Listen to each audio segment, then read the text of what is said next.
América gana su tercer partido de esta semana, ojo, tal vez no de la forma más espectacular que se quisiera con el tipo de plantel que tiene, particularmente en ataque, ya con un buen momento de Veiga, Cendejas y Brian Rodríguez de titulares, el Pato Salas creo que siendo un buen eje de ataque, pero al final de cuentas creo que contra Mazatlán se vieron sólidos, siempre proponiendo y demás, y se encontraron, vaya, el portero de Mazatlán, una muralla, pero auténtica muralla, en donde se aventó fácil 3 o 4 atajadas, en verdad, cracks, de un nivel altísimo. Sin embargo, no pudo contra los brasileños del América, que le terminaron dando la victoria al equipo de Jardine, donde creo que ahí va poco a poquito, más o menos agarrando ritmo. Sin embargo, hay puntos que pulir todavía. Lo vamos a checar tácticamente. Antes te dejo el top de los mejores y los peores jugadores que nosotros elegimos en este encuentro. Chécalo muy bien.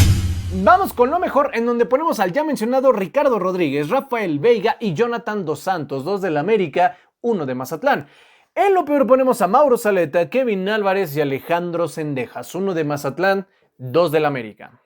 Entramos a lo táctico, te explico. Mazatlán arrancó con una línea de 5-4 en medio campo y 1 en ataque, o en muchos lapsos un 5-2-3, más o menos así van variando, mientras que el América un 4-2-3-1. Te explico rápidamente. La idea de Mazatlán era tratar de presionar de esta manera, 5-2-3, pero con los carrileros poniéndose mucho en esta línea, en donde Kevin Álvarez, de igual manera Borja, iban siempre al mano a mano. Cuando se empezaron a dar cuenta que Mazatlán, ok, más o menos proponía, simplemente adelantaron líneas, sacaron al medio campo y ojito, Mazatlán ya estaba literal siempre con la línea de 5. Había lapsos en donde más o menos el América tenía el balón en zona de creación, entre Ramón Juárez, entre Israel Reyes, se defendían con un 5-3-2, pero prácticamente todo el tiempo fue un 5-4-1, en donde creo que los que más terminaron sufriendo fueron tanto Godínez como Bárcenas, porque este tránsito de balón en el rombo que forman en ataque, de verdad sensacional. ¿Por qué razón? Generan tanta amplitud Cendejas y Brian, que aquí quizá la dinámica es muy buena, pero el único pero que le pongo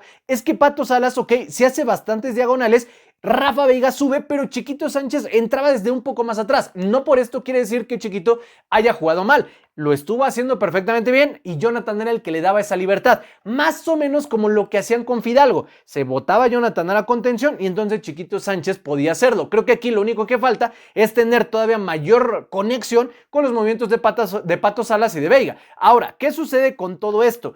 Que aquí esta banda entre Borja y de igual manera Brian, si bien no fueron tan determinantes, sí tenían muchísima intensidad. No eran tan creativos, no tenían tanta claridad al llegar a la línea a fondo, pero siempre les hacían hasta un 3-1, en donde prácticamente repetían la dosis con Cendejas y con Kevin Álvarez. Cuando menos entre Brian y Borja llegaban a la línea de fondo, y justamente por esta banda fue donde cayó la primera anotación, donde llegaron centros en donde Rodríguez, el portero de Mazatlán, fueron, vaya, atajadas brutales. Esos centros, esta banda particularmente hizo al mejor jugador del partido, Ricardo Rodríguez, sin lugar a dudas. Pero esta otra, Cendejas y Kevin Álvarez, qué barbaridad. Cendejas, vaya, no puedo decir que fue de lo menos rescatable en el partido porque no haya tenido ganas. No, intensidad la tuvo. El tipo llegaba a línea a fondo, esperaba las pasadas de Kevin, que también Kevin no le ayudaba mucho, arrancaba en segunda. Hubo varias jugadas en donde Cendejas le decía, compadre, sube, acompáñame por el amor de Dios, y Kevin apenas iba arrancando.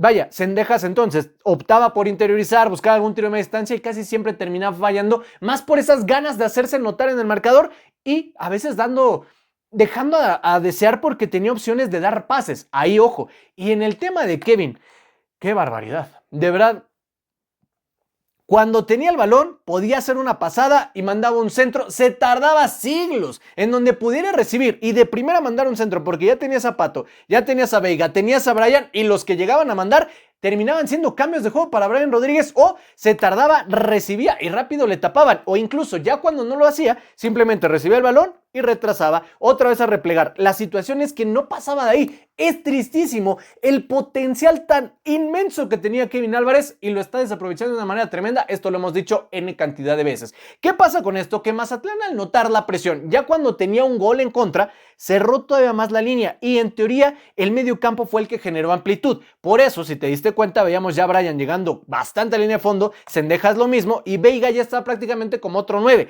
Eric Sánchez fungía aquí ya como ese creativo y entonces entre Israel Reyes y Ramón Juárez, las pocas que tuvieron, salvo una descolgada que bueno, casi Bárcenas llegaba, pero bueno, al final de cuentas también no pudo conectar con ese esférico, salvo esa jugada. Reyes e Israel Reyes, la verdad, bastante bien. Entre Juárez y Reyes lo hicieron muy bien. Borja tenía buena amplitud. Kevin Álvarez también estaba presionando por este sector, pero no pasaba mucho. Fue justamente hasta que entró Vinicius, ya después cuando entró Zúñiga y demás, que no generó tanto, pero sí, hay que reconocer, jalaba muchas marcas, que se generó ese tiro libre en donde, cracks, la jugada que se aventó Vinicius Lima, qué forma de definir una comba, pero en serio tremenda. En donde aquí hay que destacar más en la segunda mitad la labor del medio campo. Esa tranquilidad que le da Jonathan Dos Santos de siempre ser el que haga esta marca zonal, no como tercer central, pero sí como un contención, un fierro ahí bien puesto, en donde le das libertad a Ramón Juárez y Israel Reyes de subir, porque sabes que aquí hay un contención que va a tapar la línea de pase, y Eric Sánchez era ese proveedor de juego en donde estaba corriendo por todos lados, permite que se den cambios de juego, centros y demás, diagonales, faltan tirarlas, faltan finiquitarlas, sí, pero al final de cuentas, justo por esa intensidad se provocó esa falta en donde Vinicius Lima nos regaló un verdadero golazo. Creo que en esta jornada ha habido 3 goles bastante buenos y sin duda este puede entrar en ese top. Al final de cuentas hay muchas cosas que mejorar, sin duda. El América de a poco va agarrando sintonía, sí. Todavía falta demasiado para ver un juego espectacular, totalmente, pero se agradece que cuando menos por ganas, por intensidad, no queda en ellos. Es lo que nosotros vimos en este partido. Si tú deseas agregar algo más a este análisis, opiniones y conclusiones, déjalas en la cajita de comentarios.